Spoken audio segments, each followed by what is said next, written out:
दोस्तों, आप तमाम लोग जानते हैं कि इस बार ऑल इंडिया मजलिस इत्तेहादुल मुस्लिमीन ने पूर्व सांसद इम्तियाज जलील को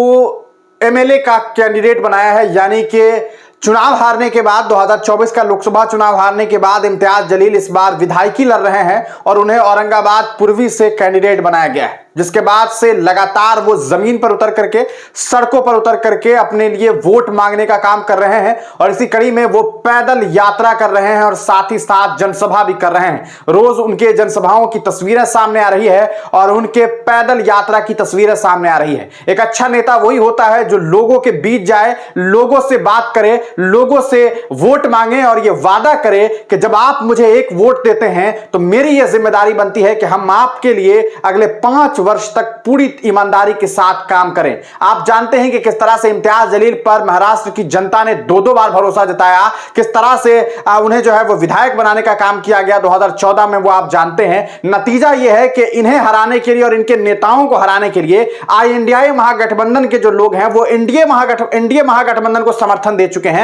कैसा है कि तुम ही चुनाव जीत जाओ लेकिन ये मजलिस वाले चुनाव ना जीते। आप औरंगाबाद सेंट्रल का मामला देख चुके हैं कि किस तरह से जो उद्धव बाल ठाकरे, जो कि इंडिया महागठबंधन राहुल गांधी के साथ हैं, जो शरद पवार के साथ हैं, उनके कैंडिडेट ने कहा कि ऐसा है कि मेरा समर्थन बीजेपी के कैंडिडेट के साथ है, एनडीए के कैंडिडेट के साथ है, वो चुनाव लड़े, मेरा वोट उन्हीं को जाएगा, मेरे लोगों का वोट उन्हीं को जाएगा, ताकि यहां से मजलिस ना जीत जाए जैसे 2014 में इम्तियाज जलील जीत गए थे। लेकिन इस बार भी ये कोशिश इनके द्वारा, इस बार इन लोगों की तरफ से ये कोशिश की जा रही है कि 2014 का रिजल्ट सामने ना आए। लेकिन इस बार आप जानते हैं कि इम्तियाज जलील काफी मजबूती के साथ जो है वो मैदान में उतरे हैं और यही वजह है कि आप देख सकते हैं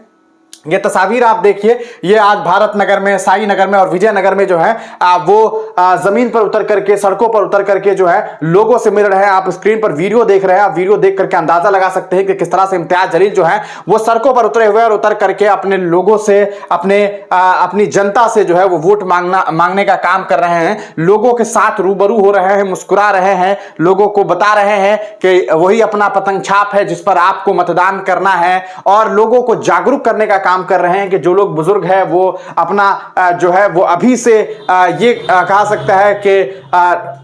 आने वाले वक्त के चुनाव के लिए जो है तमाम तैयारियां कर ले। तैयारी इस बिना पर कि अगर कोई बहुत ज्यादा उम्र दराज है तो उनके लिए ये ऑप्शन है कि वो घर में बैठ करके मतदान कर सकते हैं, घर में रह करके जो है वो वोट कर सकते हैं। अगर आप 85 प्लस हैं, अगर आप माजूर हैं, आप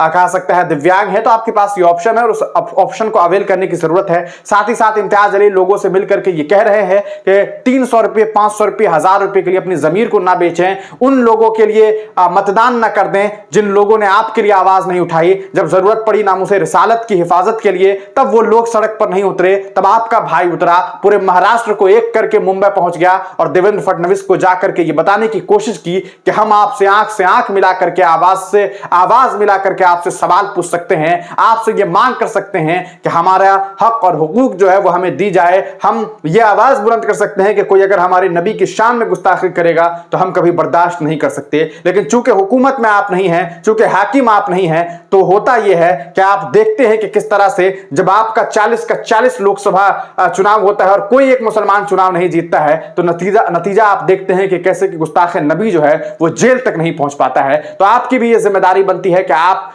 जो है वो सही तरीके से मतदान करें, अपने उन नेता को चुनने का काम करें जो आपके लिए काम कर सके। तो इस तरह से ताजा तरीन तस्वीरें हम आपको स्क्रीन पर दिखा रहे थे। आपको क्या लगता है कि इम्तियाज जलील की वो मेहनत काम आएगी? अपनी राय कमेंट सेक्शन में जरूर दीजिएगा।